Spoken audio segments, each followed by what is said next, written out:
اس کو بھی علامہ اقبال نے خوب کہا ہے، فاش گویم آنچ در دل مزمرست، صاف کہہ دیتا ہوں جو کچھ میرے دل میں ہے، این کتابیں نیست چیزیں دیگر است، اسے کتاب نہ سمجھ بیٹھنا قرآن کو، یہ کتاب نہیں ہے، کچھ اور ہے۔ کچھ اور کیا ہے؟ مثل حق پنہاؤ ہم پیداستو، زندہ پائندہ گویاستو، یہ تو جیسے اللہ تعالیٰ کی ذات ہے، مثل حق، ذات حق سبحانہ و تعالیٰ کی طرح یہ زندہ ہے، پائندہ ہے، مثل حق پائندہ گویاستو، یہ جو ہے زندہ ہے، یہ متکلم ہے، کلام نہیں ہے۔ کل صفات ربانیہ جو ہے ظاہر اور باطن، مثل حق پنہا، ظاہر و پنہا، اور حی و قیوم جیسے اللہ کی ذات ہے، وہی صفات اس کلام کی ہیں۔ اور اس کے بعد وہ شعر آیا تھا جو میں پہلے سنا چکا ہوں، چوں بجاں در رفت جاں دیگر شود، جب یہ قرآن کسی انسان کے اندر سرایت کر جاتا ہے، اس کے دل پر نازل ہوتا ہے۔ دیکھیے یہ الفاظ آپ کو کہیں اور نہیں ملیں گے۔ میرے نزدیک جہاں علامہ اقبال اس دور میں قرآن کی عظمت کا سب سے بڑا ثبوت ہے، وہاں عظمت قرآنی کے سب سے زیادہ واقف اور اس کا سب سے زیادہ شعور رکھنے والے بھی علامہ اقبال۔ یہ الفاظ آپ کو کہیں نہیں مل سکیں گے کہ مثل حق پنہاؤ ہم پیداستو، زندہ پائندہ گویاستو، چوں بجاں در رفت جاں دیگر شود، جاں چو دیگر شد جہاں دیگر شود۔ جب یہ انسانوں کے اندر سرایت کر جاتا ہے، ان کے اندر ایک انقلاب آ جاتا ہے، اور یہ اندر کا انقلاب ہے جو ایک عالمی انقلاب کا پیش خیمہ بنتا ہے۔ آپ آرڈیننس کے ذریعے سے نمازیں پڑھوائیں گے تو پھر نماز وہی پڑھی جائے گی جو آفس ٹائم میں آئے گی، باقی اور کیوں پڑھیں گے؟ وہ تو آرڈیننس کے ذریعے سے پڑھائی جا رہی ہے نا۔ اس کا حشر تو وہ ہوگا جو ہمارے ہاں دیکھا جا چکا ہے۔ اور اس وقت بھی، اس زمانے میں نے یہ سنا ایک جگہ کہ کلاس 4 امپلائیز جو ہیں، وہ شروع میں جب آرڈیننس نافذ ہوا تھا ہمارے ہاں تو دفتروں میں بڑا اہتمام ہوا، آفیسرز نے خاص طور پر بڑے اہتمام سے ظہر کی نماز پڑھنی شروع کی۔ لیکن مجھے بتایا گیا کہ کلاس 4 امپلائیز جو ہیں ہمارے، یہ ڈرائیورز ہیں، پی-انز ہیں، یہ کھڑے ہنستے رہتے ہیں، شریک نہیں ہوتے۔ میں نے ان سے کہا وہ اس لیے کہ انہیں معلوم ہے کہ آپ بھی تو یہی پڑھ رہے ہیں صرف نماز، باقی آپ کے ڈرائیور سے اور آپ کے خانسامہ سے یہ بات چھپی ہوئی نہیں ہے کہ عصر آپ نے بھی نہیں پڑھنی، یہ صرف زور ہے جو آپ پڑھ رہے ہیں۔ تو یہ اصل میں اندر کا انقلاب جب تک نہ آئے، باہر کا ٹھوسا ہوا انقلاب، وہ تو جب پریشر ہٹ جائے گا تبدیلی ختم ہو جائے گا۔ چوں بجاں در رفت جاں دیگر شود، اندر انقلاب آئے، جب اندر تبدیلی ہو جائے گی اب انسان کا پورا وجود بدلے گا، پھر اس کے اندر سے تبدیلی جو ہے وہ ابھرے گی، اسے کسی خارجی دباؤ کی ضرورت نہیں ہوگی۔ جاں چو دیگر شد جہاں دیگر شود، اور جب انسانی شخصیتوں کے اندر یہ انقلاب اندر سے آتا ہے تو پھر وہ عالمی انقلاب بنتا ہے، جیسے کہ محمد رسول اللہ کا انقلاب۔ واقعہ یہ ہے کہ اگر جوش کانسپیریسی، عبداللہ ابن سبا کی سازش اگر کامیاب نہ ہو گئی ہوتی اور مسلمانوں کے اندر آپس کا اختلاف اور سرپھٹول نہ ہو جاتا، جو حضرت عثمان کی شہادت، پھر حضرت علی کی شہادت رضی اللہ تعالی عنہما، اور حضرت علی کی دوران خلافت یہ آپس کے جو جنگیں ہوئی، جنگ جمل، جنگ صفین، جنگ نہروان، اگر یہ نہ ہوئی ہوتی تو جس سپیڈ کے ساتھ اور رفتار کے ساتھ انقلاب محمدی کی توسیع ہو رہی تھی علی صاحب الصلاۃ والسلام، کوئی طاقت دنیا میں نہیں تھی۔ اقبال نے اس کا بھی نقشہ کھینچا ہے کہ تھمتا نہ تھا کسی سے سیل رواں ہمارا، وہ سیل رواں تھا، کوئی روکنے والا نہیں تھا۔ انٹرنل سیبوٹاج وہ ہے کہ جس نے اس انقلاب کا راستہ روکا ہے۔ تو واقعہ یہ ہے کہ وہ اندرونی انقلاب حضور نے برپا کیا قرآن کے ذریعے صحابہ میں، اندر سے جو انقلاب تھا اس نے عرب میں ایک انقلاب کی شکل اختیار کی، اور یہ انقلاب جو ہے اتنی اپنے اندر قوت رکھتا تھا، اتنی پوٹینشیلٹی تھی اس کی کہ وہ 20 برس کے اندر کہاں آکسس دریائے جیہوں، کہاں اٹلانٹک، تصور تو کیے، تاریخ میں اس سے پہلے اتنی بڑی کوئی مملکت قائم ہوئی نہیں، کہاں یمن اور کہاں ایشیائے کوچک، ایشیا مائنر، ٹرکی، یہاں سے وہاں اور وہاں سے یہاں، اتنی عظیم مملکت حضرت عثمان رضی اللہ تعالیٰ عنہ کے خلافت میں ہو چکی تھی۔ یہ بات اگر یہ چلتا معاملہ آگے تو کوئی قوت اب نہیں رہی تھی، سلطنت روما ختم ہو چکی تھی، سلطنت کسرا ختم ہو چکی تھی، پرختے اڑ گئے تھے، اب کون سی طاقت رہ گئی تھی جو سیلاب کا راستہ روکتی؟ یہ وہ یہودی سازش ہے جس نے اندر سے سیبوٹاج کیا۔ بہرحال یہ ہے انقلاب محمدی کا طریقہ، اندر سے تبدیلی۔ اسی کو علامہ اقبال نے کہا ہے، تیرے ضمیر پہ جب تک نہ ہو نزول کتاب، گرہ کشا ہے نہ رازی نہ صاحب کشاف. یہ قرآن اب بھی تم ایسے محسوس کرو کہ جیسے تمہارے دل پر نازل ہو رہا ہے. اور مجھے یاد آیا امام ابن قیم رحمت اللہ علیہ، ان کا ایک بڑا پیارا جملہ ہے. وہ کہتے ہیں قرآن کے بعض پڑھنے والے ایسے ہیں کہ جب وہ قرآن کو پڑھتے ہیں تو یوں محسوس کرتے ہیں کہ قرآن مصحف میں لکھا ہوا نہیں ہے، ان کے اپنے دل کے اوپر کندہ ہے، دل کے اوپر سے پڑھ رہے ہیں. یعنی اتنی کامل مطابقت وہ محسوس کرتے ہیں، اپنی فطرت، ہیومن نیچر اور قرآن کے اندر اتنی مطابقت ہے. اس طرح وہ ٹیلی کرتے ہیں ایک دوسرے کے ساتھ کہ محسوس ہوتا ہے کہ وہ کتاب ان صفحات میں لکھی ہوئی نہیں ہے بلکہ لوح قلب پر لکھی ہوئی ہے کہ جہاں سے وہ انسان اسے پڑھ رہا. تو پہلی بات تو قرآن مجید کی اس آیت کے حوالے سے اس پہلو سے ہمارے سامنے آئی کہ جو تاثیر ہے ذات ربانی کی تجلی کی، وہی تاثیر ہے اس قرآن مجید کی، بشرطے کہ ہمارے دل جو ہیں وہ کچھ اپنے اندر اس استعداد اور صلاحیت کو پیدا کر لیں. دوسرا مقام ہے سورہ یونس کا. اب کسی کلام کی عظمت کا دوسرا پہلو ہو سکتا ہے اس کی افادیت کے اعتبار سے، اس سے فائدہ کیا ہوگا نوع انسانی کے لیے. دیکھیے دو آیات، یہ عظیم خزانے ہیں عظمت قرآن کے. سورہ یونس میں یا ایھا الناس، اے لوگو، قد جاءتکم موعظۃ من ربکم وشفاء لما فی الصدور وہدی ورحمۃ للمؤمنین. 4 الفاظ نوٹ کر لیجئے. اے لوگو، آ گئی ہے تمہارے پاس وہ چیز تمہارے رب کی طرف سے جو موعظہ ہے. موعظہ کسے کہتے ہیں؟ نصیحت. اس بات کو ذرا سمجھ لیجئے ترتیب کیا ہے. نصیحت اسے کہتے ہیں، جی رہا نہیں جا رہا، میں نے اس کی ترتیب بدلی ہوئی ہے. مجھے یاد دلایا ایک صاحب نے کہ سورہ رحمان کی ابتدائی آیات کا بیان تو رہ گیا، وہ رہا نہیں، میں نے پڑھا کسی اور ترتیب سے تھا، بیان کسی اور ترتیب سے کر رہا ہوں. پڑھنے میں 4 2 اور 1، اور اب جو میں بیان کر رہا ہوں پہلے ایک آیت سورہ حشر کی جو بیان کی، اب 2 آیات ہیں سورہ یونس کی. لوگوں، تمہارے پاس آ گئی ہے تمہارے رب کی طرف سے موعظت، اور تمہارے سینوں کے اندر جو روگ ہیں ان کے لیے علاج. توجہ کیجئے گا، ہم نے قرآن کو کیا سمجھا ہے؟ صرف ایک مقدس کتاب، ایک حصول ثواب یا ایصال ثواب کا آلہ. قرآن ہے کیا؟ نمبر 1 موعظہ. موعظہ کسے کہتے ہیں؟ وعظ اسے کہتے ہیں وہ بات جس سے دل نرم ہو جائے، دل کے اندر گداز پیدا کرنے والی شے. وجہ کیا ہے؟ اعلیٰ سے اعلیٰ حکیمانہ بات کسی سے کہی جائے، دل سخت ہے، اثر نہیں ہوگا.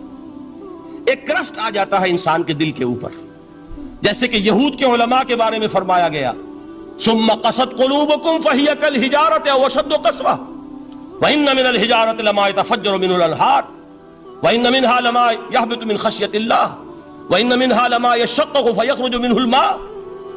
اے لوگوں، پھر تمہارے دل سخت ہوتے چلے گئے، پھر وہ پتھروں کے مانند سخت ہو گئے، بلکہ ان سے بھی زیادہ سخت، اس لیے کہ پتھروں میں تو وہ بھی ہوتے ہیں کہ جو اللہ کے خوف سے گر جاتے ہیں، پتھروں میں وہ بھی ہوتے ہیں کہ جو اللہ کی خشیت سے پھٹ جاتے ہیں، ان میں سے پانی بہ نکلتا ہے. پتھر تو اس طرح کے ہیں، لیکن انسان کا دل جب سخت ہو جائے، جب پتھر بن جائے، تو کوئی شے دنیا کی اس کی سختی کا مقابلہ نہیں کر سکتی. پہلے اس سختی کو نرم کریں گے، جیسے زمین ہے چٹیل زمین، اس زمین کے اندر ہل چلے گا تو بارش جو ہے فائدہ دے گی. اس کو آپ زمین کو نرم کرتے ہیں تاکہ وہ بارش کو جذب کرے، ورنہ چٹیل زمین ہے سخت، وہ پانی بہ جائے گا اور وہ زمین کے اندر جذب نہیں ہوگا. تو پہلا لفظ استعمال کیا موعظہ. یہ قرآن واعظ ہے، نصیحت ہے، دلوں کو نرم کرتا ہے. دلوں پر جو کرسٹ آ گیا ہے سخت، اسے توڑتا ہے، اس میں ہل چلاتا ہے. پھر کیا کرتا ہے؟ پھر جب یہ جذب ہوتا ہے، شفاء لما فی الصدور، جو سینے کے روگ ہیں ان کے لیے شفا ہے. اب آپ غور کیجئے گا، علامہ اقبال نے انہی 2 اعتبارات سے مسلمانوں کا مرثیہ کہا ہے کہ مسلمانوں نے اس قرآن کو نہ موعظہ کے لیے استعمال کیا اور نہ تزکیہ نفس کے لیے استعمال کیا، بلکہ اس کو تو صرف بنا لیا ہے وہ جان آسانی سے نکالنے کا نسخہ یا ایصال ثواب کا آلہ. چنانچہ کہتے ہیں واعظ کے لیے واعظ دستاں زنو افسانہ بند. واعظ جو ہے ہمارے داستانے کہتے ہیں، افسانے کہتے ہیں، قصے کہتے ہیں، لطیفے کہتے ہیں. معنی او پست و حرف او بلند، اس کے بیان میں معنی تو ہوتے ہیں بہت ہی گھٹیا، نیچے کے، پست. الفاظ کا شکو ہوتا ہے، الفاظ بہت اونچے ہوتے ہیں. از خطیب و دیلمی گفتارے ہو با ضعیف و شاذ و مرسل کارے ہو. سارا باز و نصیحت جو ہو رہا ہے وہ ضعیف حدیثوں کے ذریعے سے، ضعیف روایات بخاری کی ہو، مسلم کی ہو، ترمذی کی ہو، ابن ماجہ کی ہو. کہاں خطیب بغدادی اور دیلمی وہ کتابیں کہ جن کی کوئی سند نہیں ہے، وہاں کی روایات کے ذریعے سے لوگوں کو تذکیر کرنے کی کوشش کر رہے ہیں. با ضعیف و شاذ و مرسل کارے ہو، ضعیف روایات، شاذ روایات، مرسل روایات جن کا سلسلہ روایت محمد الرسول اللہ تک متصل نہیں ہے، اس کے ذریعے سے کر رہے ہیں. حالانکہ موعظہ، سب سے بڑا موعظہ یہ قرآن تھا. قرآن کہتا ہے خود فذکر بالقرآن من یخاف وعید. اے محمد صلی اللہ علیہ وسلم آپ اس قرآن کے ذریعے نصیحت کیجئے. یہ قرآن ہے جو دلوں کی سختی کو ختم کرے گا، گداز پیدا کرے گا. دوسری طرف علامہ اقبال کیا کہتے ہیں کہ جہاں تک ہمارے ہاں جو بھی تصوف کے معروف حلقے ہیں، صوفیاء حق کی بات نہیں کہہ رہا، وہاں قوالی ہو رہی ہوگی تو حال آ جائے گا. صوفی پشمینہ پوش حال مست، از شراب نغمہ قوال مست. قوال سے جو کچھ مل رہا ہے، حال آ رہا ہے، مستی آ رہی ہے، کیف اور سرور حاصل ہو گیا ہے. صوفی پشمینہ پوش حال مست، از شراب نغمہ قوال مست. لیکن یہ کہ اس کی محفل میں در نمی سازت بقرآن محفلش، اس کی محفل میں قرآن کا کہیں گزر نہیں ہے. جبکہ محمد الرسول اللہ صلی اللہ علیہ وسلم کی بھی ایک محفل ہوتی تھی، محفل سماع. وہ محفل سماع کیا تھی؟ حضور صحابہ سے فرمائش کر کر کے قرآن سنتے تھے. حضرت عبداللہ ابن مسعود رضی اللہ تعالیٰ عنہ کی روایت موجود ہے کہ مجھے ایک مرتبہ حکم دیا حضور نے کہ قرآن سناؤ. میں نے عرض کیا حضور آپ کو سناؤں؟ آپ پر تو نازل ہوا ہے. تو حضور نے فرمایا نہیں، مجھے کسی اور سے سن کر کچھ اور لطف حاصل ہوتا ہے. اب امتثال امر میں حضرت عبداللہ ابن مسعود رضی اللہ تعالیٰ عنہ نے سورہ نساء پڑھنی شروع کی. 41ویں آیت پر پہنچے. چشم تصور سے دیکھیے کہ حضور بھی تشریف فرما ہے، صحابہ کرام کی محفل ہے، اور صحابہ کیسے بیٹھا کرتے تھے ادب کے ساتھ. ایک روایت میں الفاظ آئے ایسے بیٹھتے تھے ساکت و صامت ہو کر، بالکل خاموش، سکون، ساکن اور ساکت اور صامت، کہ جیسے ان کے سروں پر پرندے بیٹھے ہیں کہ ذرا جنبش کریں گے تو پرندہ اڑ جائے گا.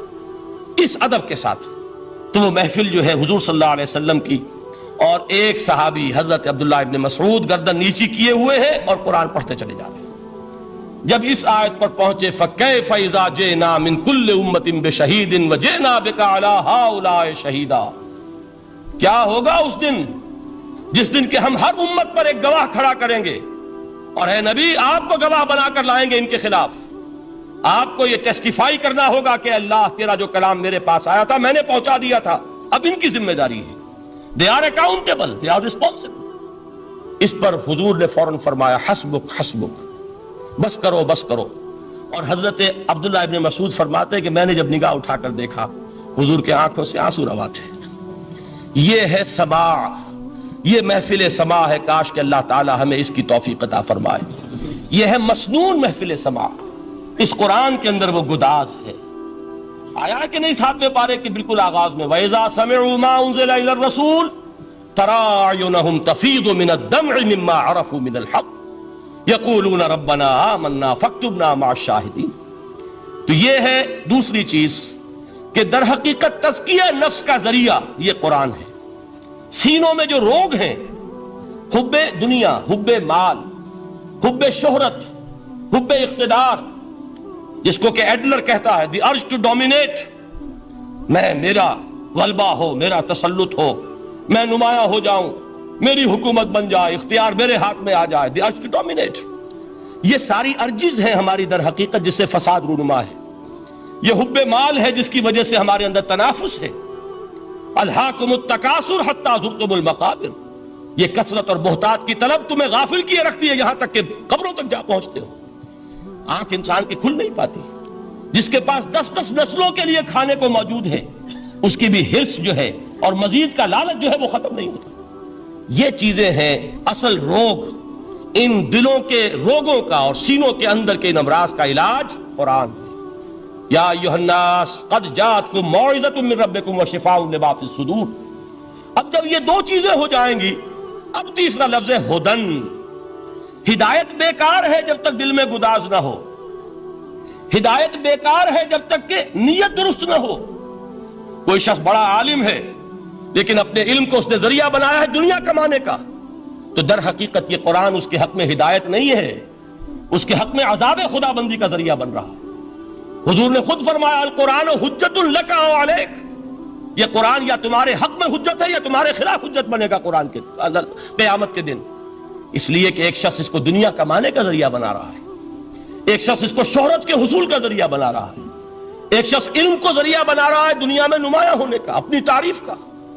حضور نے فرمایا کہ قیامت کے دن سب سے پہلے 3 افراد کا معاملہ پیش ہوگا عدالت خداوندی میں. ایک وہ جو بڑا عالم سمجھا جاتا تھا، اس سے بڑا علم پھیلا. دوسرا وہ جو بہت صاحب ثروت تھا، اس نے بہت خیرات کے کاموں میں پیسہ لگایا. تیسرا وہ جو دنیا میں شہید سمجھا جاتا تھا کہ اللہ کی راہ میں جنگ کرتے ہوئے جان دے دیا.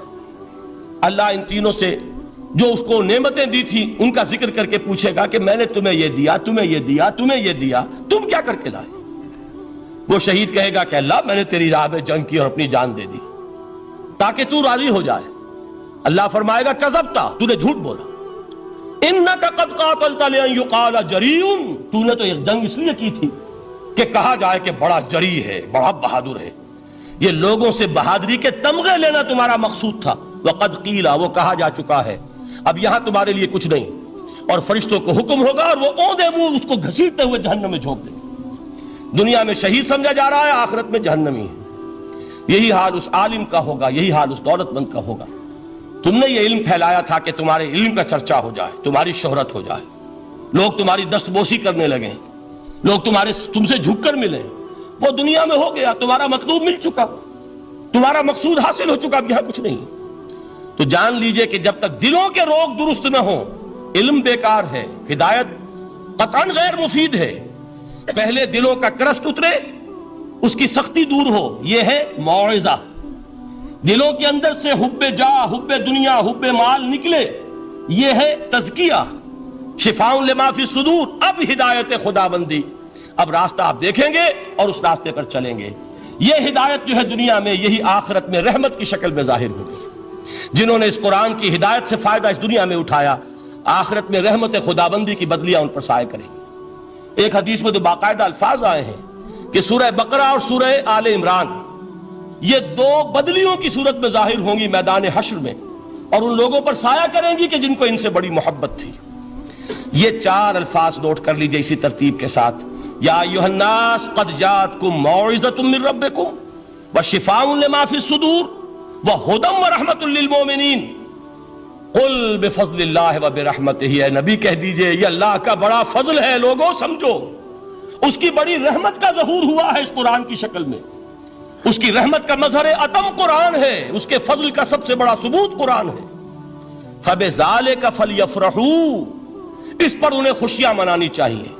اترانا ہے تو اس پر اترائیں کہ اتنی بڑی دولت ہمارے پاس ہے، اتنا بڑا احسان ہے جو اللہ نے ہم پر کیا ہے. فبذالک فلیفرحوا هو خیر مما یجمعون، جو چیزیں یہ جمع کرنے کی فکر کر رہے ہیں ان سے کہیں زیادہ قیمتی یہ قرآن ہے.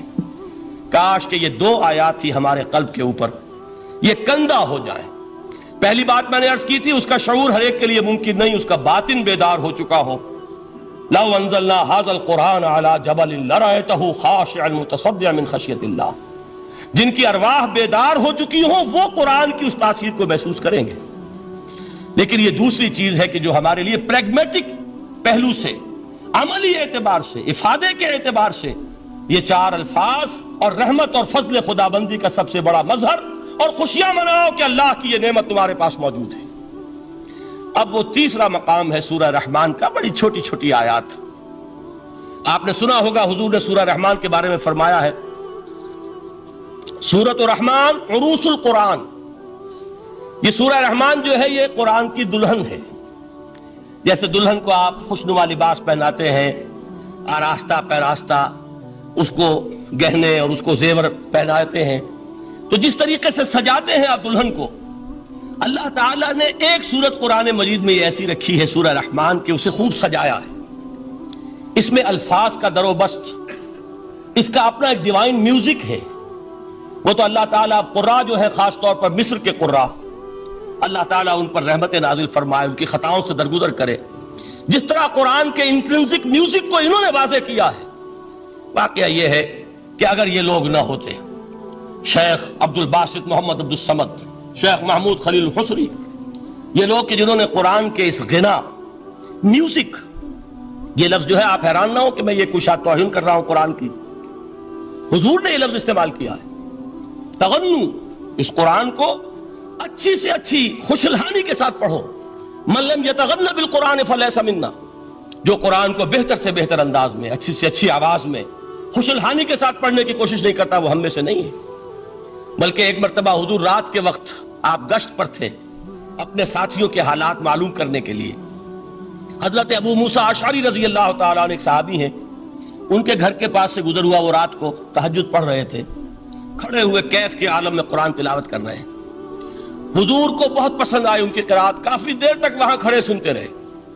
اب انہیں کیا پتا کون سن رہا ہے، بالکل اسی طرح سمجھ لیجئے ایک بات یاد آئی ہے، حضور فرماتے ہیں کہ جس طرح کان لگا کر اللہ قرآن کو سنتا ہے کسی چیز کو نہیں سنتا، ہمیں نظر نہیں آتا نا، ہمیں معلوم نہیں ہے، ہم قرآن پڑھ رہے ہیں تو سننے والا کون ہے؟ سب سے زیادہ کان لگا کر خود اللہ۔ یہاں اس لیے مجھے یاد آیا کہ ابو موسیٰ اشعری کو کیا پتا تھا کہ کون سن رہا ہے، وہ اپنی کیفیت میں نماز میں تہجد میں قرآن کی تلاوت کر رہے تھے، اور ظاہر بات ہے ان کے گھر ایکڑوں میں بنے ہوئے نہیں تھے، ایک ایک کمرہ، ایک ایک کوئی حجرہ، ایسے ہی تو گھر تھے نا صحابہ کے، لہذا حضور پاس سے گزرے، آواز آئی، کافی دیر سنتے رہے، اس کے بعد آپ تشریف لے گئے، صبح فجر میں ملاقات ہوئی تو حضور نے تحسین کے انداز میں فرمایا، یا ابا موسیٰ انک قد اوتیت مزمارا من مزامیر آل داؤد، اے ابو موسیٰ تمہیں تو آل داؤد کے سازوں میں سے ایک ساز اللہ نے عطا فرما دیا ہے۔ جس طرح حضرت داؤد، لہن داؤدی مشہور ہے کہ جب وہ پچھلے پہر رات کو حمد کے ترانے الاپتے تھے، قرآن میں ہے کہ پرندے شامل ہو جاتے تھے ساتھ، اور پہاڑ وجد میں آتے تھے، پہاڑ بھی ان کے ساتھ شریک ہوتے تھے، تو جس طرح کا اللہ نے ان کو لہن عطا فرمایا تھا، حضور نے تحسین کے انداز میں فرمایا ہے ابو موسیٰ اشعری، اللہ نے تمہیں بھی آل داؤد کے سازوں میں سے ایک ساز عطا فرمایا۔ بہرحال قرآن مجید کا جو یہ میوزک ہے، قرآن کے الفاظ کا جو حسن ہے، جہاں تک حسن معنوی ہے وہ تو ہر لفظ میں ہے، لیکن یہ حسن ظاہری، حسن صوتی، حسن لفظی، یہ اپنے کلائمیکس پر آپ کو نظر آئے گا سورہ رحمان میں۔ لیکن قرآن میں یہ سورت اس اعتبار سے بھی ممتاز ہے، اس کی 4 آیات پر ذرا توجہ کریں گے، عجیب حقائق سامنے آئیں گے۔ جہاں یہ قرآن مجید کے حسن صوت اور حسن لفظی کی معراج ہے، وہیں اس کی پہلی 4 آیات میں 4 چوٹی کی چیزوں کا ذکر ہے، سب سے اونچی چیزیں۔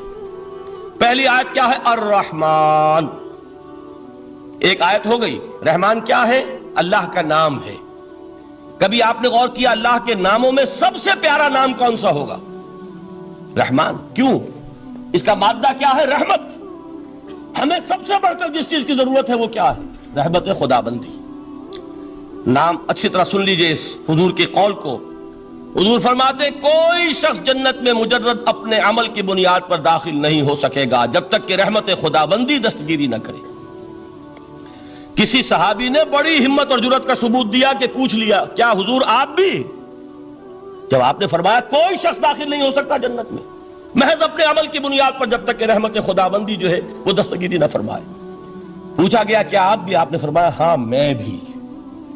آپ اندازہ کیجئے کہ اگر محمد الرسول اللہ بھی رحمت خدا بندی کے ضرورت مند ہوں تو تاب دیگراں چہ رسد، ہماری تو سب سے بڑی ضرورت رحمت خدا بندی ہے۔ اب یہ رحمت جو ہے قرآن مجید میں اللہ تعالیٰ کی یہ شان 2 الفاظ کے ذریعے سے آتی ہے، رحیم اور رحمان، اور کوئی مادہ نہیں ہے جس سے 2 نام بنتے ہوں اللہ کے، لیکن یہ مادہ ہے واحد رحمت کا کہ جس سے رحمان بھی ہے رحیم بھی ہے۔ رحیم صفت مشبہ ہے، رحمت دائم ہو جائے گی، مستقل ہوگی تو رحیم کہیں گے، اور رحمان اس میں رحمت کی ہے وہ شان ہے کہ جیسے ٹھاٹھے مارتا ہوا سمندر ہو، ہیجان کی کیفیت، طوفانی کیفیت، رحمت خداوندی کا طوفانی جوش، وہ ہے رحمان۔ آپ تو رہتے اس علاقے میں ہیں، آپ کو معلوم ہے عرب اگر بھوکا مرا جا رہا ہو تو کیا کہے گا؟ انا جوعان۔ پیاسا مرا جا رہا ہو انا عطشان۔ بہت غضبناک ہوگا غضبان، غضبان آصفہ قرآن میں آیا ہے، بہت غضبناک۔ رحمان جس کی رحمت جو ہے جوش میں ہے، ٹھاٹھے مارتے ہوئے سمندر کے مانند۔ تو یہ اللہ تعالیٰ کے ناموں میں سب سے پیارا نام. اب آگے چلیے. الرحمن علم القرآن، رحمان نے قرآن سکھایا. رحمت خداوندی کا سب سے بڑا مظہر، رحمان کی رحمانیت کا سب سے بڑا مظہر قرآن ہے. ان میں جو منطقی ربط ہے اس کو سمجھتے جائیے. اچھا آپ یہ سوچئے، جو علم بھی انسان کو حاصل ہوا وہ کس نے دیا؟ اللہ نے. سائنس کا علم کس نے دیا؟ اللہ نے. علم آدم الاسماء کلہا، وہ علم الاسماء جو حضرت آدم کو دے دیا گیا تھا ازل میں، یہ اسی کا ظہور ہے، یہ اسی کی ایکسفولیشن ہے جو ہو رہی ہے اور ہوتی رہے گی ابھی. اور دوسرے علم ہے وہ کس نے دی؟ اللہ نے دی. لا یحیطون بشیء من علمہ الا بما شاء، مخلوق میں سے کوئی اللہ کے علم میں سے کسی شے کا احاطہ نہیں کر سکتا مگر وہ جتنا اللہ دینا چاہے. لیکن یہ کہ تمام علوم میں چوٹی کا علم قرآن. نوٹ کرتے جائیے، اب چوٹی کی چیزیں جمع کیجئے. اللہ کے ناموں میں چوٹی کا نام رحمان. اللہ نے جو کچھ انسان کو سکھایا اس میں چوٹی کا علم قرآن. خلق الانسان، انسان کو پیدا فرمایا. سوال یہ کہ حیوانات کو کس نے پیدا فرمایا؟ آسمان کس نے پیدا کیے؟ زمین کس نے پیدا کی؟ فرشتے کس نے پیدا کیے؟ کیا مطلب خلق الانسان؟ اس کی تمام مخلوقات میں اس کا کلائمیکس، اس کی تخلیق کی معراج، اس کے تخلیق کا نقطہ عروج انسان ہے. یہ ہے کہ جو مسجود ملائک بنا ہے. وَلَقَدْ كَرَّمْنَا بَنِي آدَمَ وَحَمَلْنَاهُمْ فِي الْبَرِّ وَالْبَحْرِ وَرَزَقْنَاهُمْ مِنَ الطَّيِّبَاتِ وَفَضَّلْنَاهُمْ عَلَى كَثِيرٍ مِّمَّنْ خَلَقْنَا تَفْضِيلًا. تو تخلیق میں سب سے اونچی تخلیق انسان کی، علموں میں سب سے اونچا علم قرآن کا، اللہ کے ناموں میں سب سے اونچا نام رحمان. اب آئیے چوتھی چیز، علمہ البیان، انسان کو بیان کی صلاحیت عطا فرمائی. کیا اور کوئی صلاحیت عطا نہیں کی؟ بینائی کس نے دی؟ اللہ نے. اسی طریقے سے سماعت کس نے عطا فرمائی؟ اللہ نے. کتنی فیکلٹیز ہیں، کتنے ایکسٹرنل آرگنز ہیں سینس کے، کتنے انٹرنل سینسز ہیں جو اللہ نے دیے ہیں. لیکن یہاں بھی سمجھ لیجئے جتنی فیکلٹیز ہیں ہیومن فیکلٹیز، ان میں ٹاپ کی فیکلٹی جو ہے وہ اسپیچ ہے، کلام ہے، بیان ہے. جن لوگوں نے میڈیکل سائنس کا مطالعہ کیا ہے وہ جانتے ہیں کہ یہ برین ہے، ہیومن برین، اس برین میں جو وہ اوپر ایک زرد سا مادہ ہوتا ہے، گرے میٹر، اس کی ایک کوٹنگ ہوتی ہے، یہ ہائیسٹ ایوالوڈ فارم ہے. اور اس میں سب سے بڑا رقبہ جو ہے وہ اسپیچ سینٹر کہلاتا ہے. اسی لیے انسان کو حیوان ناطق کہتے ہیں. حیوان کے اور انسان کے مابین امتیاز قائم کیا گیا، نطق، گویائی، بولنا. اب یہ کیا چیز ہوئی؟ انسان کی صلاحیتوں میں سے سب سے اونچی صلاحیت. 4 آیتیں ہو گئی نا. اللہ کے ناموں میں سب سے چوٹی کا نام رحمان. اس نے جو علوم پیدا کیے ان میں چوٹی کا علم قرآن. اس نے جو مخلوقات پیدا فرمائی ان میں چوٹی کی مخلوق انسان. انسان کو جو صلاحیتیں اور استعدادات عطا فرمائی ان میں چوٹی کی استعداد بیان. جمع کیجئے نتیجہ کیا نکلے گا؟ وہ نتیجہ ایک حدیث نبوی کی شکل میں سامنے آتا ہے. پہلی حدیث میں نے یہی پڑھی تھی، اس کے راوی کون ہے؟ عثمان ابن عفان. میں حیران ہوتا ہوں وہ قافیہ یہاں بھی موجود ہے، رحمان، قرآن، بیان، انسان، عثمان، عفان. باپ کا نام بھی اسی وزن پر ہے، عثمان ابن عفان. عن عثمان ابن عفان رضی اللہ تعالی عنہ قال قال رسول اللہ صلی اللہ علیہ وسلم. حضرت عثمان شہید مظلوم ذو النورین رضی اللہ تعالی عنہ فرماتے ہیں کہ اللہ کے رسول صلی اللہ علیہ وسلم نے فرمایا، خیرکم من تعلم القرآن وعلمہ، تم میں سے بہترین لوگ وہ ہیں جو قرآن سیکھیں اور سکھائیں. قوت بیان جو تمہاری ٹاپ فیکلٹی ہے، اس کا استعمال کسی گھٹیا کام کے لیے نہیں ہونا چاہیے. دیکھیے اردو میں محاورہ ہے کہ توپ سے مکھی نہیں ماری جاتی. توپ بنائی گئی ہے کسی بڑی شے کے لیے، مکھی مارنے کے لیے توپ استعمال نہیں ہوتی. یہ قوت بیان جو ہے، جو ٹاپ موسٹ فیکلٹی ہے ہیومن، جو فیکلٹیز ہیں ان میں سے، اس کا استعمال بھی ٹاپ موسٹ ہونا چاہیے. قرآن کو بیان کرو. وہ جیسے کہ علامہ اقبال نے کہا ہے، بلکہ غالباً ان کے قبر پر آس پاس جو اشعار لکھے ہوئے ان میں سے ایک یہ بھی ہے، اگر یک قطرہ خونداری، اگر مشتے پرے داری، بے آبامن تو آموزم طریق شاہ بازی را. اگر تمہارے اندر ایک قطرہ بھی خون کا ہے اور مٹھی بھر بھی پر اگر اللہ نے دیے ہیں تو میرے پاس آؤ کہ میں تمہیں شہبازی کے طریقے سکھاؤں. اسی طرح جان لیجئے اگر اللہ نے قوت گویائی عطا فرمائی، اگر اللہ نے تمہیں حیوان ناطق بنایا، اگر اللہ تعالیٰ نے تمہیں یہ صلاحیت عطا فرمائی، اس صلاحیت کا مصرف دنیا کو نہ بناؤ، اس صلاحیت کا مصرف اللہ کے کلام کو پھیلانے پر اس کو صرف کرو. خیرکم من تعلم القرآن وعلمہ. خیر جب لفظ آتا ہے بغیر من کے، ورنہ تو آتا خیر من ہو، تو یہ ہوگی کمپیریٹیو جو ایک ایڈجیکٹیو جو ہوتی ہے، لیکن یہ سپرلیٹیو ڈگری ہے جب بغیر من کے ہوگا. خیرکم، دی بیسٹ امنگسٹ یو، جو تم میں بہترین لوگ ہیں وہ کون ہیں؟ من تعلم القرآن وعلمہ، جو قرآن سیکھیں اور سکھائیں، قرآن پڑھیں اور اسے بیان کریں. آج جان لیجئے سب سے بڑی ضرورت اس بات کی ہے کہ آج کا قرآن پڑھیں. آپ حیران ہوں گے کہ یہ کیا کہا اس میں. دیکھیے قرآن اترا ہے 1400 برس پہلے، لیکن تا قیام قیامت نوع انسانی کو جتنے مسائل درپیش ہوں گے ان سب کا حل اس میں ہے. البتہ کھودنا پڑے گا، گہرائی میں اترنا ہوگا. ایک قرآن کی سطح ہے، اس سطح نہیں، اس کی گہرائیوں کے اندر غوطہ زنی کرو. قرآن میں ہو غوطہ زن اے مرد مسلمان. اور آج کا قرآن یعنی آج کی ہدایت جو اللہ نے اس میں رکھی ہوئی ہے، ڈگ اٹ آؤٹ، اس کو نکالو اس کے اندر سے. ابھی میں حدیث جو آپ کو سناؤں گا اس میں یہ تصور آئے گا سامنے اور واضح ہو کر. آج کے انسان کی رہنمائی اس قرآن سے اخذ کر کے انسان تک پہنچاؤ. یہ ہے فریضہ محمد الرسول اللہ کی امت کا صلی اللہ علیہ وسلم. آپ نے وہ حدیث سنی تھی کہ بلغوا عنی ولو آیۃ. حضور نے خطبہ حجۃ الوداع میں پہلے تو گواہی لی مسلمانوں سے، 1.25 لاکھ کا مجمع جمع تھا. حجۃ الوداع آخری حج.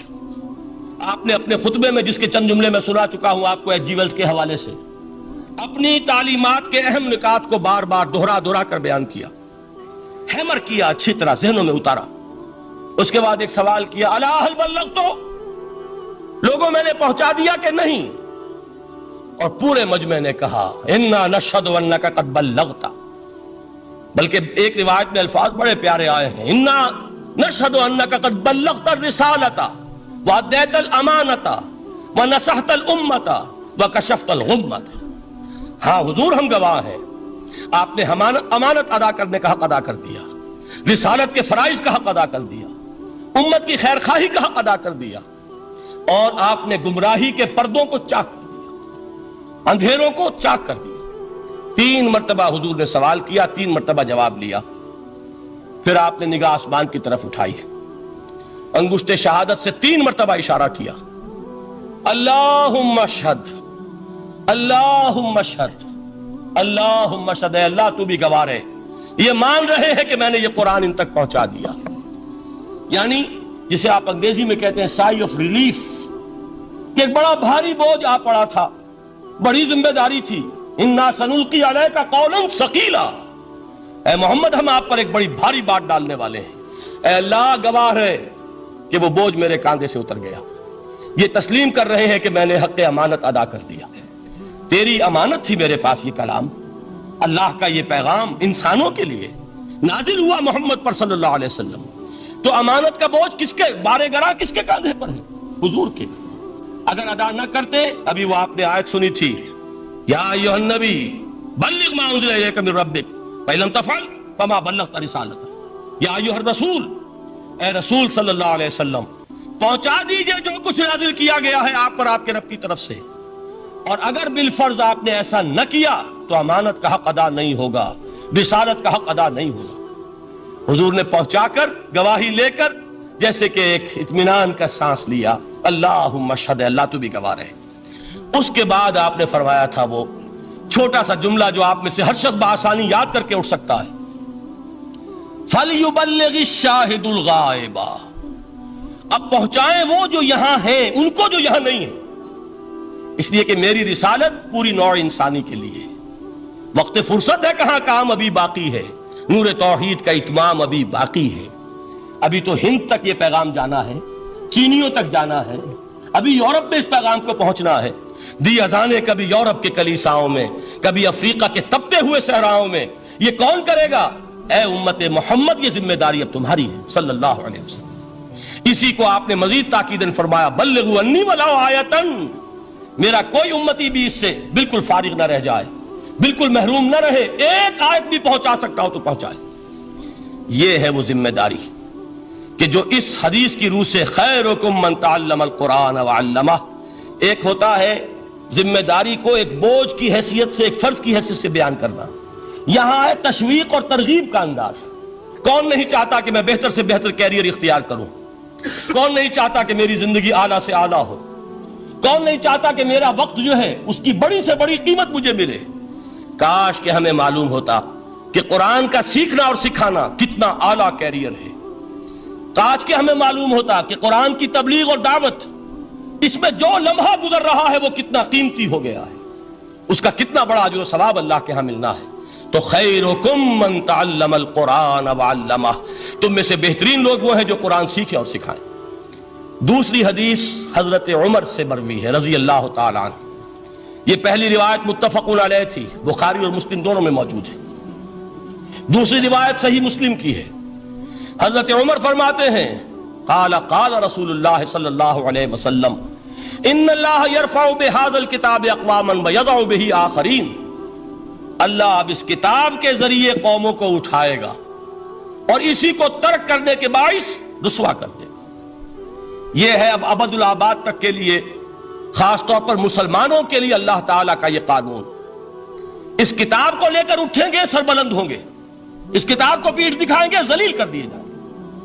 یہ گویا کہ اب امت مسلمہ کی قسمت جو ہے وہ تلے گی اس کتاب کی میزان میں، اسی میں طے ہوگا کہ ان کے لیے عروج ہو یا زوال ہو۔ اسی کو وہ جواب شکوہ میں علامہ اقبال نے سادہ ترین الفاظ میں کہا تھا، وہ زمانے میں معزز تھے مسلمان ہو کر اور تم خار ہوئے تاریک قرآن ہو کر۔ فارسی میں اسی کو مفہوم کو جو ادا کیا ہے جس خوبصورتی سے، اس کا تو جواب نہیں ہے کہ اے مسلمان خار از مہجوری قرآن شدی، تم جو ذلیل و خار ہو گئے ہو دنیا میں۔ ایک سوال شاعر نے کبھی کیا تھا نا، بڑا پیارا سوال تھا، ہے آج کیوں ذلیل کہ کل تک نہ تھی پسند گستاخی فرشتہ ہماری جناب۔ بڑا پیارا سوال ہے، جواب علامہ اقبال دے رہے ہیں خار از مہجوری قرآن شدی، قرآن سے لا تعلق ہونے کی بنیاد پر تم ذلیل و رسوا ہوئے۔ شکوہ سنجے گردش دوراں شدی، گردش دوراں اور گردش فلک اور فلک ناہنجار اور فلک کج رفتار، اس کو خامخواہ گالیاں دے رہے ہو، اس کا خامخواہ شکوہ کر رہے ہو، شکایت کر رہے ہو، یہ تو اے باد صبائی ہما آوردہ تست، یہ تمہارے اپنے کرتوتوں کی سزا ہے جو تمہیں مل رہی ہے۔ تم نے قرآن کو پیٹھ دکھائی، تم ذلیل و رسوا کر دیے۔ خار از مہجوری قرآن شدی، شکوہ سنجے گردش دوراں شدی، اے چو شبنم بر زمیں افتندئی، در بغل داری کتاب زندئی، اے وہ قوم جو شبنم کی طرح زمین پر پڑی ہے، اغیار اسے پاؤں تلے روند رہے ہیں، جیسے آپ صبح کو سیر کرنے نکلتے ہیں، سبزے پر پڑی ہوئی شبنم اسے آپ روندتے ہیں اپنے قدموں تلے۔ اے امت محمد، آج تو دنیا کی قوموں کے سامنے اسی طرح پابال ہے، سرنگوں ہے، لیکن ہوش میں آ کہ تیری بغل میں وہ کتاب زندہ موجود ہے، وہ کتاب زندہ جس نے کہ دنیا میں یہی جزیرہ نما عرب، وحشی لوگوں کا مسکن، نہ یہاں علم، نہ یہاں تمدن، نہ یہاں تہذیب، نہ یہاں تنظیم، کوئی ڈسپلن نہیں، کوئی حکومت نہیں، کوئی تہذیب نہیں، کچھ نہیں، تاریکیاں ہی تاریکیاں۔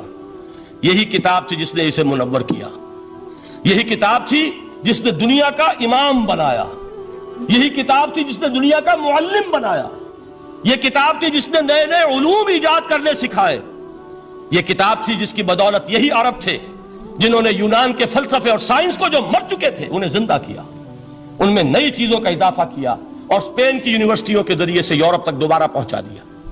یہ وہ کتاب ہے، در بغل داری کتاب زندگی۔ اقبال نے کیسے کیسے شکوے کہے ہیں، اسی قرآن میں ہے اب ترک جہاں کی تعلیم، جس نے مومن کو بنایا مہو پرویں کا امیر۔ اس قرآن کو لے کر مسلمان نکلا ہے، ایک ہاتھ میں قرآن، ایک میں تلوار۔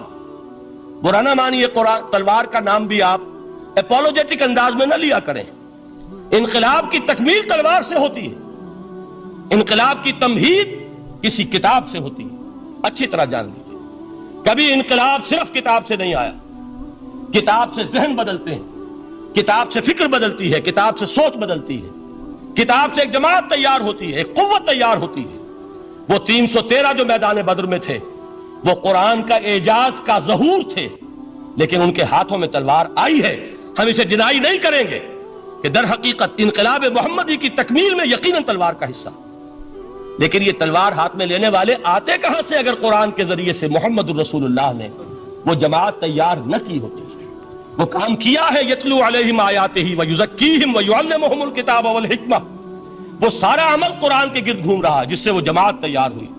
اور پھر اقبال نے اس کو بھی 2 جملوں کے اندر ادا کر دیا، ایک شعر کے 2 مصرے، با نشہ درویشی در ساز و دمادم زن، چوں پختہ شوی خدرا بر سلطنت جم زن۔ پہلے ہے وہ نشہ درویشی، وہ فقر، وہ صحابہ کرام کے وہ راتوں کو اللہ کے سامنے کھڑے رہنا، وہ تزکیہ نفس، وہ موعظہ قرآنی، وہ تزکیہ جو قرآن کے ذریعے سے ہو رہا تھا 13 برس تک ہوا۔ اب جب ایک جماعت تیار ہو گئی، ایک قوت وجود میں آئی، تو اب اس قوت کو محمد رسول اللہ نے باطل کے نظام پر دے مارا، ٹکرایا۔ بانشہ درویشی در ساز و دمادم زن، چوں پختہ شوی خدرا بر سلطنت جم زن۔ تبھی وہ انقلاب آیا، جاء الحق وزہق الباطل ان الباطل کان زہوقا۔ تو اللہ تعالیٰ اس کتاب کو اب میزان بنا چکے ہیں۔ وبالحق انزلناہ وبالحق نزل، یہ قرآن حق کے ساتھ نازل ہوا ہے، فیصلہ کن کتاب ہے۔ انہ لقول فصل وما هو بالحزل، یہ قول فصل ہے، حزل نہیں ہے، کسی شاعر کی شاعری نہیں ہے کہ آپ نے تحسین کی تو کیا اور نہ کی تو کیا۔ یہ کتاب وہ ہے کہ اگر مانو گے تو مہو پرویں کا امیر بنو گے، اور اگر اس کو پیٹھ دکھائے رکھو گے جیسے دکھائی تم نے تو ذلیل کر دیے جاؤ گے، رسوا کر دیے جاؤ گے، جیسے کہ آج کم سے کم 300 برس سے پوری دنیا میں مسلمان ذلیل اور خوار ہیں۔ خار از محجوری قرآن شدی، شکوہ سنجے گردش دوران شدی، اے چو شبنم بر زمین افتندئی، در بغل داری کتاب زندئی، ان اللہ یرفع بہذا الکتاب اقواما ویضع بہ آخرین۔ رواہ مسلم۔ آخری حدیث جس پر کہ میں اپنی گفتگو ختم کر دوں گا، یہ حضرت علی سے ہے رضی اللہ تعالی عنہ۔ دیکھیے، ایک حدیث حضرت عثمان سے، ایک حضرت عمر سے، ایک حضرت علی سے۔ یہ سب کون ہیں؟ یہ سب ہمارے ہیں۔ یہ محمد الرسول اللہ صلی اللہ علیہ وسلم کی تربیت کا شاہکار۔ حضرت ابوبکر رضی اللہ تعالیٰ عنہ سے بھی ایک حدیث مروی ہے، لیکن اس کا متن مجھے یاد نہیں تھا۔ مفہوم اس کا یہ ہے کہ جس شخص کو اللہ نے قرآن جیسی دولت دی ہو اور پھر بھی کبھی اس کے دل میں یہ خیال آئے کہ اللہ نے اپنے کسی اور بندے کو کوئی زیادہ بڑی نعمت دی ہے، اس نے قرآن کی ناقدری کی۔ کسی ملینئر کو دیکھ کر اور بلینئر کو دیکھ کر، کسی کا بہت بڑا محل دیکھ کر اگر تمہارے دل میں یہ خیال آیا کہ یہ دولت بڑی ہے اس دولت سے جو تمہارے پاس ہے قرآن کی، تو تم قرآن کی قدر و قیمت سے واقف نہیں۔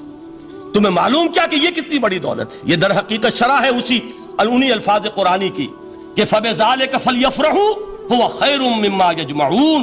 جو کچھ دنیا جمع کرتی ہے، جن کو قیمتی اشیاء سمجھ کر لوگ جمع کرتے ہیں، ان سے کہیں بڑھ کر قیمتی یہ قرآن ہے۔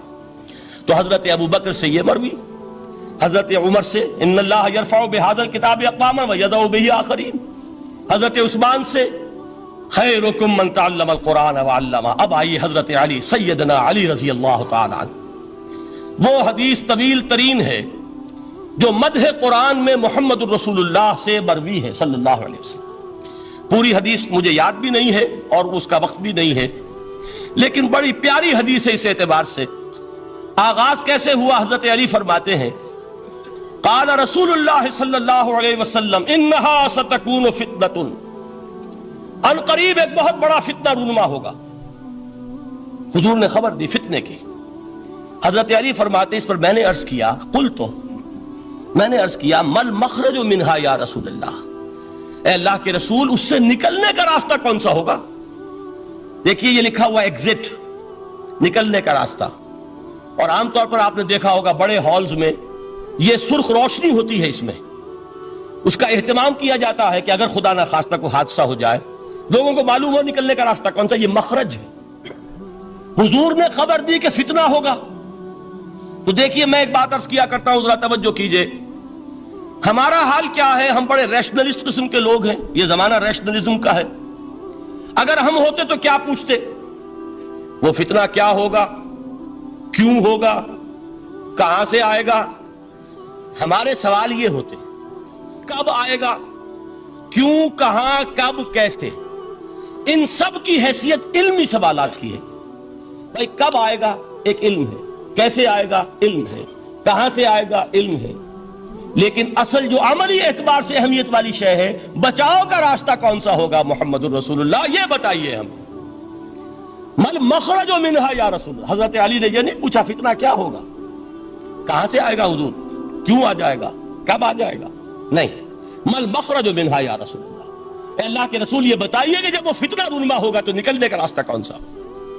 اس کا جواب ہے، ارشاد فرمایا محمد رسول اللہ نے، کتاب اللہ، اللہ کی کتاب ہے وہ مخرج، یہ کتاب ہے کہ جس کو تھامو گے تو فتنوں سے محفوظ رہو گے۔ اس کے بعد آپ فرماتے ہیں فیہ نبأ ما قبلکم وخبر ما بعدکم وحکم ما بینکم، اس میں تم سے پہلوں کی بھی خبریں موجود ہیں، عاد اور سمود اور قوم نوح اور قوم ہود اور قوم لوط اور قوم صالح اور آل فرعون، یہ کون ہے؟ من قبلکم، تم سے پہلے، وفیہ خبر ما بعدکم، جو کچھ تمہارے بعد ہونے والا ہے اس کی خبریں بھی موجود ہیں، لیکن وہ کیسے ہوں گی؟ وہ بٹوین دی لائنز ہوں گی، وہ بین السطور ہوں گی۔ ان کے لیے انسان کو، آپ کو معلوم ہے ایک عبارت میں سطور ہوتی ہے اور ایک درمیان میں ہوتا ہے، ان کے کچھ لکھا ہوا نہیں ہوتا۔ You have to read between the lines. قرآن میں بعد میں آنے والے حالات بھی درج ہیں، لیکن اس طرح نہیں جیسے کہ پچھلے حالات درج ہیں۔ اس کے لیے ذرا ان ڈیپتھ پونڈرنگ اوور، غور و فکر اور تدبر کی ضرورت ہوگی۔ وَحُکْمُ مَا بَيْنَكُمْ، اور جتنے اختلافات تمہارے اندر پیدا ہوں گے تا قیام قیامت، ان سب کا فیصلہ بھی اس کتاب میں موجود ہے۔ وَهُوَ حَبْلُ اللَّهِ الْمَتِينُ وَهُوَ الذِّكْرُ الْحَكِيمُ، یہی تو ہے وَهُوَ الصِّرَاطُ الْمُسْتَقِيمُ، سیدھا راستہ اور کون سا؟ یہی قرآن تو ہے۔ ہر رکعت میں کہتے ہو اہدنا الصراط المستقیم، اور قرآن دیا ہوا ہے اس پر غور نہیں کرتے۔ عجیب تماشا ہے ہمارا، نماز کی ہر رکعت میں اہدنا الصراط المستقیم، اور حضور فرمایا وَهُوَ الصراط المستقیم، صراط مستقیم یہ قرآن ہی تو ہے، الذکر الحکیم یہ قرآن ہی تو ہے، وَهُوَ حبل اللہ المتین، اور یہی ہے اللہ کی مضبوط رسی۔ آپ نے قاری صاحب سے وہ آیات سنی سورہ آل عمران کی، وَاعْتَصِمُوا بِحَبْلِ اللَّهِ جَمِيعًا وَلَا تَفَرَّقُوا، اللہ کی رسی کو مضبوطی سے مل جل کر تھامو اور تفرقے میں مبتلا نہ ہو۔ تفرقہ ہوگا تو کیا ہوگا؟ تمہاری ہوا اکھڑ جائے گی۔ آج آپ کو معلوم ہے دول عرب اگر یہ یکجا ہو جائیں، ایک دن کے لیے اسرائیل قائم نہیں رہ سکتا، امریکہ نے، امریکہ کا باپ اسے قائم نہیں رکھ سکتا۔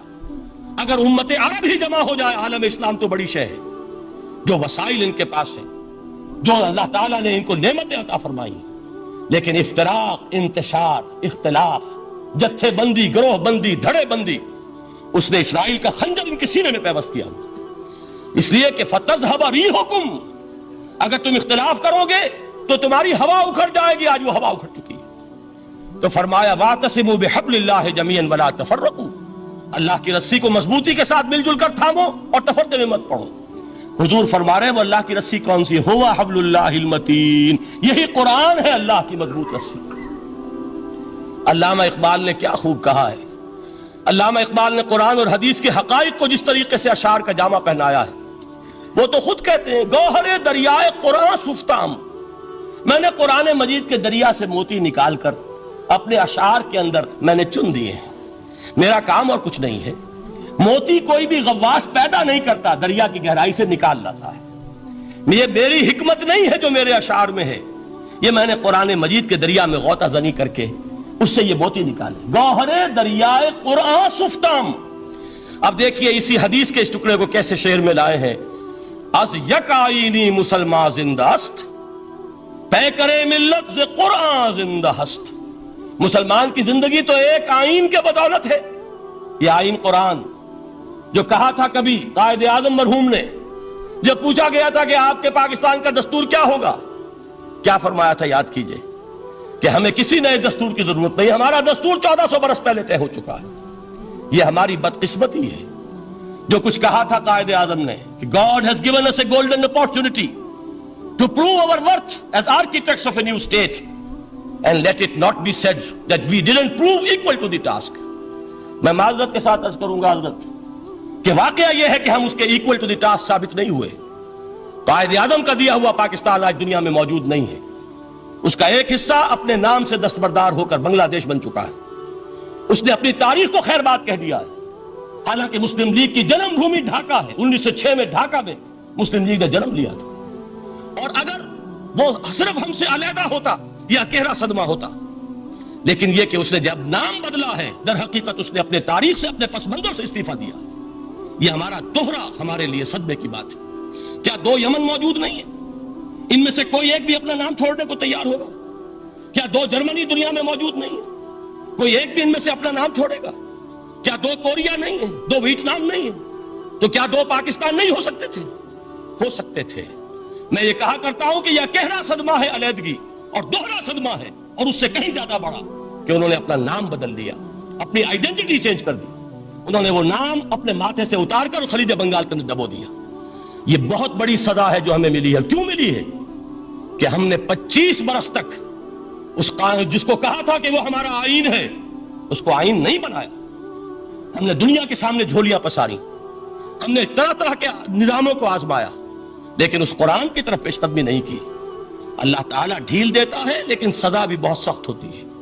ان بطش ربک لشدید، وہ ہم پر کوڑا برسا ہے. تاریخ انسانی کی عظیم ترین شکستوں میں سے ایک شکست ہے کہ جو ہمارے ماتھے پر کلنک کے ٹیکے کی طرح موجود ہے. اللہ کرے کہ آئندہ یہ تاریخ اپنے آپ کو نہ دہرائے. لیکن میں عرض کر دیتا ہوں آپ سے، جو ہمارے لچھن ہیں، جو ہمارا طرز عمل ہے، جو ہمارے لیل و نہار ہیں، جو ہمارا انداز ہے، اللہ کے دین کا استہزاء اور تمسخر، جس طرح اللہ کے ساتھ مذاق ہم کر رہے ہیں، اس کا شاید اس سے بھی کہیں زیادہ برا نتیجہ نکلے. اللہ مجھے اور آپ کو اور ارض مقدس پاکستان کو اس انجام سے بچائے. لیکن اس کے لیے کام کرنا ہوگا. صرف کہنے سے بات نہیں بنے گی، کمر کسنی ہوگی. ہمت جو ہے پھر انسان کو اثر نو، ایک نئی تعمیر، ایک عزم، ایک ہاتھ میں قرآن اور ایک میں تلوار لے کر یہ امت پھر دوبارہ میدان میں آئے. بہرحال عرض یہ کرنا تھا. اقبال کہتا ہے از یک آئینی مسلمان زندہ است، پے کرے ملت ز قرآن زندہ است. ماں ہما خاک و دل آگاہ اوست، اعتصامش کن کہ حبل اللہ اوست. تامو اس کو مضبوطی کے ساتھ، حبل اللہ یہی قرآن ہے. یہ یک آئینی اور پیکر قرآن کی زندگی، پیکر ملت کی زندگی جو ہے اس قرآن کی بدولت ہے. تو حضور نے کیا فرمایا؟ فتنے سے بچنے کا راستہ کون سا ہے؟ کتاب اللہ فیہ نبأ ما قبلکم وخبر ما بعدکم وحکم ما بینکم وہو الصراط المستقیم وہو حبل اللہ المتین وہو الذکر الحکیم. ایک 3 جملے اور سن لیجئے. هو الذی لا یشبع منہ العلماء ولا یخلق عن کثرت الرد. یہ قرآن وہ شے ہے جس سے اہل علم کبھی سیر نہ ہو سکیں گے. ولا تنقضی عجائبہ، اس کے عجائب کبھی ختم نہیں ہوں گے. یہ ہیروں کی وہ کان نہیں ہے کہ جو کبھی خالی ہو جائے کہ سارے ہیرے نکل چکے اب مزید ہیرے نہیں ہیں. نہیں، علم اور حکمت کے ہیرے اور ہدایت اور حکمت کے موتی اس میں سے ابد الآباد تک نکلتے رہیں گے. ضرورت صرف کھودنے کی ہے. میں نے وہ لفظ استعمال کیا تھا. آج کا قرآن کھودنا ہوگا. آج کی ہدایت اس قرآن سے نکالنی ہوگی. قرآن جب نازل ہوا آن دی سرفیس، بالکل ظاہر وہ تھی اس کی ہدایت جو اس دور کے لیے ضروری تھی. ہمیشہ کی ہدایت اس کے اندر رکھ دی گئی ہے، اس میں مضمر ہے، اس میں چھپی ہوئی ہے. اس کے لیے تدبر کی ضرورت ہے. کتاب انزلناہ الیک مبارک لیدبروا آیاتہ ولیتذکر اولو الالباب. لوگ تدبر کریں، اس کی گہرائیوں کے اندر غوطہ زنی کریں. لا تنقضی عجائبہ، اس کے عجائب کبھی ختم نہیں ہوں گے. ولا یشبع منہ العلماء، اہل علم کبھی اس سے سیر نہیں ہوں گے. آپ کو سخت بھوک لگی ہوتی ہے اور کھانا کھانے کے تھوڑی دیر کے بعد اب آپ کا ہاتھ رک جاتا ہے، سیر ہو گئے. بہترین کھانا ہے لیکن نہیں کھا سکتے. اگر عام حالات میں وہ آتا تو کبھی نہ چھوڑتے، لیکن اب وہ آپ کا میزبان کہہ رہا کچھ اور لیجیے، تناول فرمائیے ذرا. یہ بھائی نہیں، میں اب بھر چکا. یہ آپ کہتے ہیں کہ نہیں؟ حضور فرمائے یہ قرآن وہ شے نہیں ہے جس سے اہل علم کبھی سیر ہو سکے. ان کی پیاس بڑھتی چلی جائے گی، ان کے اندر quest of knowledge, search for wisdom بڑھتی چلی جائے. کبھی بھی انسان یہ محسوس نہیں کرے گا کہ مجھے جو لینا تھا میں لے چکا، بلکہ یہ کہ جیسے جیسے قدم آگے بڑھیں گے تہذیب کے، تمدن کے، علم کے، اتنے ہی قرآن جو ہے وہ آگے بڑھتا چلا جائے گا ہر دور کی رہنمائی کے لیے۔ لا تنقضی عجائبہ ولا یخلق عن کثرت الرد، بار بار کے پڑھنے سے اس پر بوسیدگی طاری نہیں ہوگی۔ دنیا کی اور کتابیں ہیں، ایک دفعہ پڑھ لیں گے، 2 دفعہ پڑھ لیں گے، 3 دفعہ پڑھ لیں گے، 4 دفعہ پڑھ لیں گے، پھر جی نہیں چاہے گا۔ لیکن یہ کتاب وہ ہے، امام شافعی کا میں واقعہ آپ کو سناتا ہوں۔ وہ یہ کہتے ہیں کہ ایک مرتبہ میرے ذہن میں یہ سوال آ گیا کہ اجماع کے لیے بھی قرآن مجید میں کوئی سند ہے، دلیل ہے؟ سب مانتے ہیں کہ اجماع جو ہے سورس ہے قرآن کے اسلامی قانون کی، جس پر کہ امت کا اجماع ہو جائے۔ تو کہتے ہیں میں نے 300 مرتبہ قرآن پڑھا اول سے آخر تک، صرف اس دلیل کی تلاش میں۔ 300 مرتبہ مجھے نہیں ملی، 301ویں مرتبہ جب پڑھ رہا تھا مجھے روشنی مل گئی۔ وہ یبتغی غیر سبیل المومنین کے جو الفاظ آئے ہیں، نولہ ما تولی ونصلہ جہنم، جو کوئی شخص مسلمانوں کے راستے کو چھوڑ کر کوئی اور راستہ اختیار کرے گا ہم اسے اسی کے حوالے کر دیں گے اور جہنم میں پہنچا دیں گے۔ معلوم ہوا مسلمانوں کا جس پر اجماع ہو جائے اس کو بھی ایک سند حاصل ہے۔ یہ مسلمانوں کا مجمع علیہ ایک راستہ ہے، اس کو بھی ایک سند اور دلیل کی حیثیت حاصل ہے۔ اب آخری الفاظ جو میں نے پڑھ کر سنائے تھے شروع میں، 4 الفاظ ہیں چوٹی کے، وہ تو اللہ کرے کہ آپ یاد کریں اس حدیث کا اختتام۔ ویسے حدیث بہت طویل ہے، قرآن مجید کی عظمت کا بیان محمد الرسول اللہ کی زبانی صلی اللہ علیہ وسلم، قدر گوہر شہادانت یا بدانت گوہری۔ میں نے قرآن کے 3 مقامات سے 7 آیتیں سنائیں اور حضور صلی اللہ علیہ وسلم کی چند احادیث سنا رہا ہوں۔ آخری الفاظ کیا ہیں؟ من قال بہ صدق، جس نے اس قرآن کی بنیاد پر کوئی بات کہی اس نے سچ کہا۔ ومن حکم بہ عدل، جس نے اس قرآن کی بنیاد پر کوئی فیصلہ کیا اس نے عدل کیا۔ ومن عمل بہ اجر، اور جس نے اس پر عمل کیا اس کا اجر محفوظ۔ اور آخری ٹکڑا ومن دعا الیہ ہدی الی صراط مستقیم، جو اس کی طرف بلائے گا، اس قرآن کی طرف، کسی اور کو ہدایت ہو نہ ہو اس کی ہدایت گارنٹیڈ ہے، ہدی الی صراط مستقیم۔ یہ ماضی مجہول وہ ہے جو کوئی شے ہو چکی، جو اس قرآن کی طرف لوگوں کو بلائے گا اسے تو ہدایت نصیب ہو گئی صراط مستقیم کی طرف۔ اللہ تعالیٰ مجھے اور آپ کو اس بات کی توفیق دے، اس قرآن مجید کی عظمت کا انکشاف ہو ہم پر کسی ادنا سے ادنا درجے میں، اس درجے میں تو ہو جائے کہ پھر کسی اور چیز کے پڑھنے میں لذت محسوس نہ ہو۔ اگر یہ بھی نہیں ہے، اگر ڈائجسٹ پڑھنے میں زیادہ دلچسپی ہے اور شکاریات پڑھنے میں زیادہ دل لگتا ہے، اور اگر بھوت پریت کی کہانیاں، یہ بھی عجیب ہے انسان کا معاملہ، اچھے اچھے عقلاء اور اچھے اچھے بالغ لوگ وہ بھی اس قسم کی اوکلٹ چیزیں پڑھتے ہیں، تو معلوم ہوا کہ قرآن مجید سے شناسہ نہیں، قرآن سے تعارف نہیں ہوا، اس کے جمال و جلال سے کوئی حصہ نہیں ملا۔ اگر یہ ہو جائے کم سے کم، جیسے کہ کہا تھا انہوں نے، وہ جو سبع معلقہ کے شاعر ہیں آخری، اب بعد القرآن، کیا قرآن کے بعد بھی گنجائش ہے کہ اب میں شعر کہوں؟ اگر یہ حیثیت ہماری ہو جائے کہ قرآن کے پڑھنے کے بعد اب کسی اور شے کے پڑھنے میں وہ لطف محسوس نہ ہو، جو چیز پڑھیں قرآن کو سمجھنے کے لیے پڑھیں، قرآن کے سمجھنے کے لیے۔ ظاہر بات ہے، میں ایک مثال دیا کرتا ہوں کہ آپ سمندر کے کنارے کھڑے ہیں، آپ سے تو بہت قریب ہے سمندر، لیکن آپ پانی لینا چاہتے ہیں تو اتنا ہی لیں گے جتنی بالٹی آپ کے پاس ہے۔ سمندر میں پانی کی کمی نہیں ہے، لیکن آپ کی بالٹی، پھول کھلے ہیں گلشن گلشن، لیکن اپنا اپنا دامن، گلشن میں پھول کی کمی نہیں ہے، میری جھولی چھوٹی ہے، کیا کروں؟ تو اگر آپ کا ظرف ذہنی چھوٹا ہے تو قرآن سے کتنا کچھ اس میں اڈھیل لیں گے۔ ظرف ذہنی وسیع ہونا چاہیے، آپ کے ذہن کے اندر وسعت ہو، اور یہ وسعت ذہن جو ہے یہ پیدا ہوتی ہے دوسرے علوم سے۔ آپ سائنس جتنی پڑھیں گے آپ کا ذہن وسیع سے وسیع تر ہوگا، فلسفہ جتنا پڑھیں گے ذہن وسیع سے وسیع تر ہوگا، منطق پڑھیے ذہن وسیع سے وسیع ہوگا، تیز ہوگا، شارپ ہو جائے گا۔ یہ ساری چیزیں در حقیقت پڑھنی چاہیے، کس لیے؟ ظرف ذہنی کو وسیع کرنے کے لیے، تاکہ اس میں قرآن مجید کے علم و حکمت کا زیادہ سے زیادہ حصہ ہم حاصل کر سکیں۔ اگر یہ بات ہو جائے، اور پھر خیرکم من تعلم القرآن وعلمہ، یہ تو ہوا قرآن سے حاصل کرنا۔ اب اس حاصل کرنے کے بعد اب اس کے بانٹنے والے بن جاؤ۔ سب سے بڑی دولت یہ ہے لہذا سب سے بڑا سخی وہ ہے جو اس دولت کو بانٹ رہا ہو، انسان کا سب سے بڑا خادم وہ ہے جو ہدایت کے خزانے لٹا رہا ہو۔ یہ ہے سب سے بڑی خدمت خلق، یہ ہے سب سے بڑی سخاوت۔ خیرکم من تعلم القرآن وعلمہ، اللہم ربنا اجعلنا منہم، اللہم ربنا اجعلنا منہم۔